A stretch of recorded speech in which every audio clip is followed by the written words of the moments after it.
नमस्कार, मी प्रतिभा चंद्रन आणि नवराष्ट्राच्या महाराष्ट्राचा महासंग्राम या विशेष कार्यक्रमात आपल्या सगळ्यांचं मनःपूर्वक स्वागत.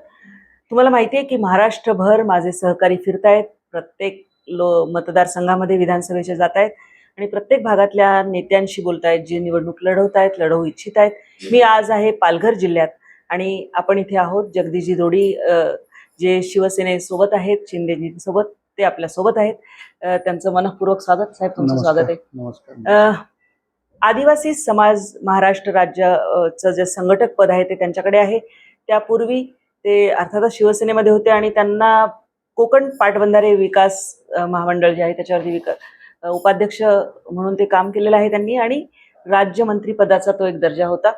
यावेळी जे निवडणूक लढवण्यासाठी इच्छुक आहेत आणि कार्यकर्त्यांची काय भावना आहे विशेष करून, ते आपल्याशी बोलतायत. जोडी साहेब, नेमकं तुमचं काय यावेळी परिस्थिती असणार आहे? इथून कोणाला तिकीट मिळेल अशी अपेक्षा, कारण या भागातली तिकीट अजून जाहीर झालेली नाहीये. नमस्कार, तुमचं या ठिकाणी स्वागत करतो. आधी काही बोलण्याच्या आधी मी एक सामान्य आदिवासी कुटुंबातला आहे.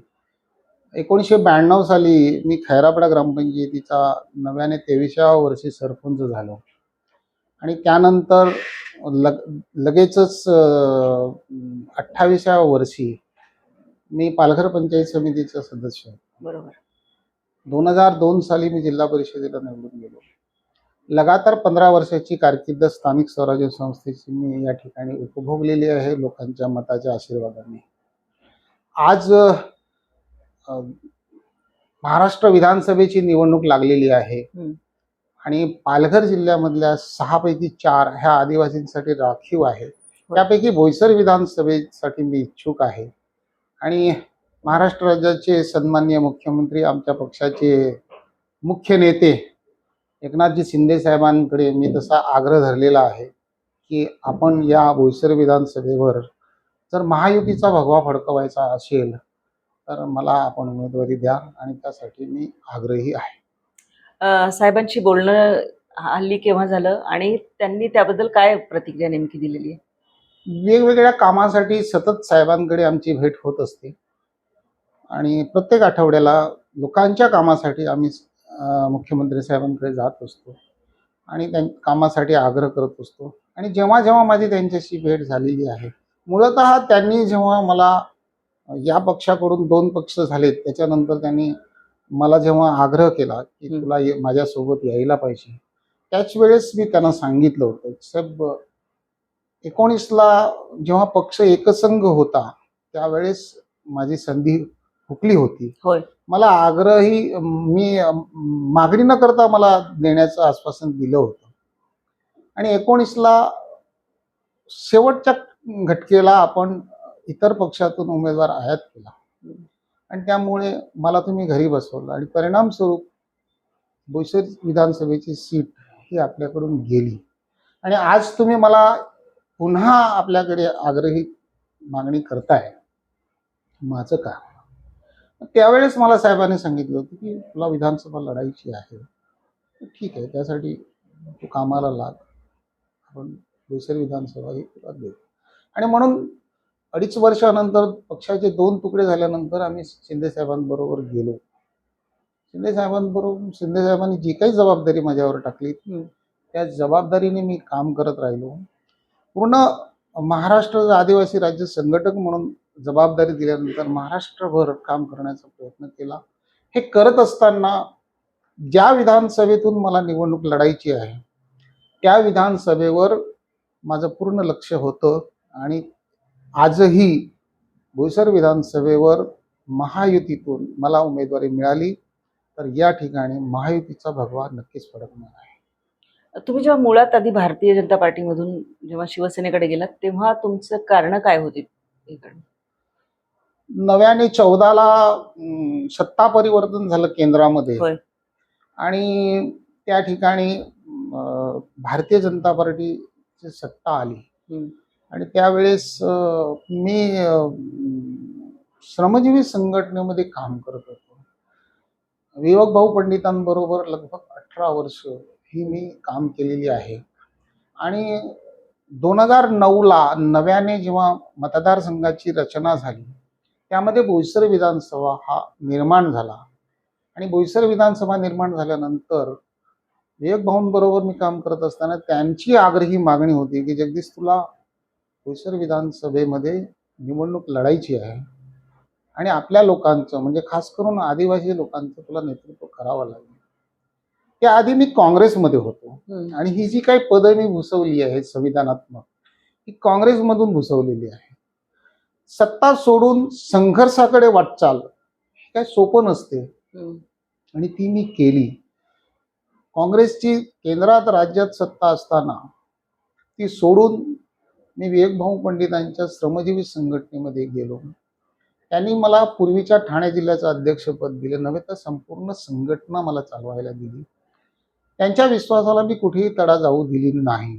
नव्याने जेव्हा मतदारसंघाची रचना झाली आणि बोईसर विधानसभा निर्माण झाला, त्यावेळेस त्यांच्या आग्रहाखातर मी या विधानसभेची तयारी केली. त्यावेळेस मी त्यांना स्पष्टपणे सांगितलं होतं की मी सत्ता सोडून भाऊ आलेलो आहे, पुन्हा सत्तेकडे माझी जायची इच्छा नाही. पण त्यांचा आग्रह होता.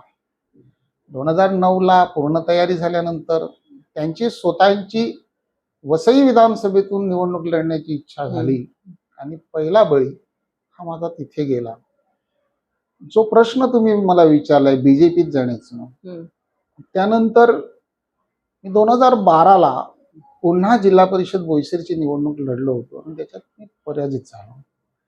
पण त्यानंतर जेव्हा 14ला लोकसभेची निवडणूक लागली, तेव्हा स्वर्गीय चिंतामण वनगा साहेब माझे खासदार, त्यावेळेचे खासदार, यांनी मला आग्रह केला की तू बीजेपीत तुला एक चांगलं व्यासपीठ मिळेल आणि म्हणून मी बीजेपी जॉईन केली. पण सत्ता आल्यानंतर मी भारतीय जनता पार्टीमध्ये गेलेलो नाही. सत्ता येण्याच्या आधी वनगा साहेबांच्या खासदारकीच्या प्रचाराच्या निमित्ताने मी त्यांच्या सोबत गेलो. पण एक गोष्ट त्या ठिकाणी हेही सांगितलं गेलं मला वनगा साहेबांकडून की विधानसभेला तुला उमेदवारी मिळेल. आणि 14ला जेव्हा विधानसभेची निवडणूक लागली, मला भारतीय जनता पार्टीने उमेदवारी दिली. नव्याने पक्ष सत्तेत आला होता, राज्यात सत्तेत नसल्यामुळे त्यावेळेस 32,000 मतं दोन्ही पक्ष शिवसेना आणि भारतीय जनता पार्टी वेगळी लढल्यामुळे आपण त्या ठिकाणी 32,000 मतं घेतली. फलस्वरूप शिवसेनेचा उमेदवार पडला आणि बहुजन विकास आघाडीचा उमेदवार निवडून आला. अशा पद्धतीने माझी भारतीय जनता पार्टीमध्ये एंट्री झाली. पण जेव्हा आपण मतदारसंघामध्ये फिरत होतो तेव्हा असं लक्षात आलं की भारतीय जनता पार्टीची बोईसर विधानसभेमध्ये ताकद तेव्हा नव्हती. आणि मग आपल्याला जर लोकांचं प्रतिनिधित्व करायचं असेल तर आपल्याला वेगळा पर्याय स्वीकारायला हवा का, तर असं विचार मनात होता. पण इथे टर्निंग पॉइंट काय, एका विशिष्ट कामासाठी माझे तसे सुभाष देसाई साहेबांची घनिष्ठ संबंध, मी एका कामासाठी त्यांच्याकडे गेलो होतो आणि एक कामाचं बोलत असताना त्यांनी सांगितलं, जगदीश तू कुठे आहेस सध्या, काय करतो? मी भारतीय जनता पार्टीत आहे. तू शिवसेनेत. आणि त्यांचे माझे चांगले संबंध असल्यामुळे मी त्यांचा आग्रह नाकारू शकलो नाही आणि मग तिथून माझी शिवसेनेत एंट्री झाली. आणि आता तुम्ही शिंदे साहेबांकडे आहात. उघड आहे की जागा सगळ्याच म्हणजे युतीमध्ये तिसराही पक्ष आल्यामुळे, अजितदादांचाही पक्ष आलेला आहे, त्यामुळे जागा वाटपामध्ये सगळ्यांना कमीच जागा मिळणार हे उघड आहे.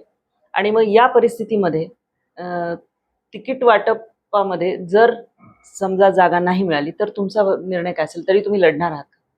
या पालघर जिल्ह्यामध्ये 6 विधानसभा आहे.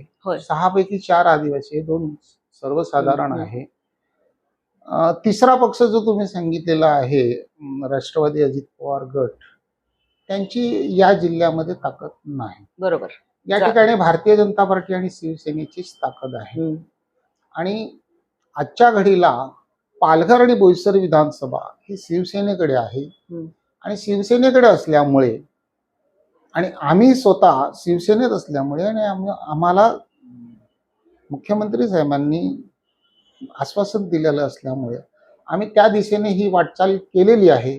आणि आज आम्ही त्यांच्या निर्णयाची वाट बघतो आहे. कधी एकदा आमची उमेदवारी घोषित होईल आणि या बोईसर विधानसभेवर आम्ही उमेदवार म्हणून लोकांच्या समोर जाऊ महायुतीचा. त्या दृष्टिकोनातून आम्ही उमेदवारीची वाट बघतो.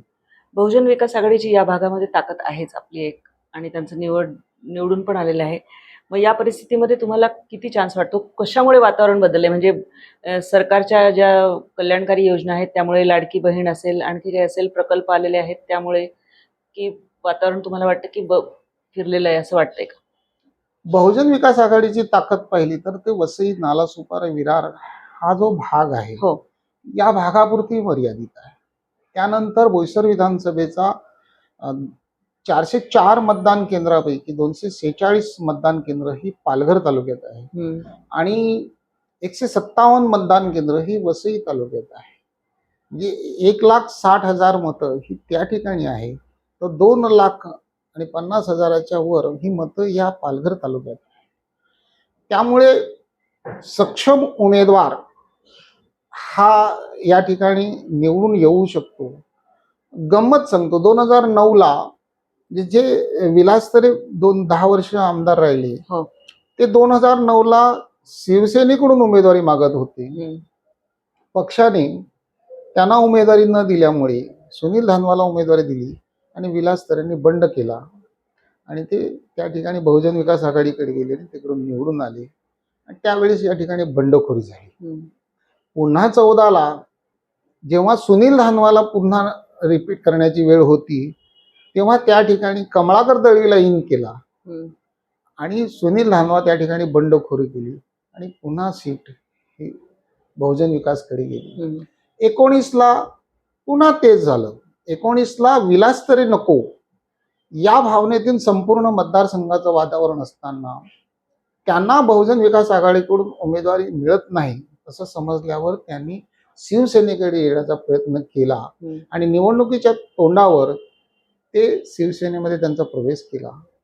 फलस्वरूप भारतीय जनता पार्टीच्या पदाधिकाऱ्याने म्हणजे संतोष जनाठेने बंडखोरी केली आणि बंडखोरीतून त्यांनी 30,000 मतं घेतली आणि 2700 मतांनी ही सीट पुन्हा गेली.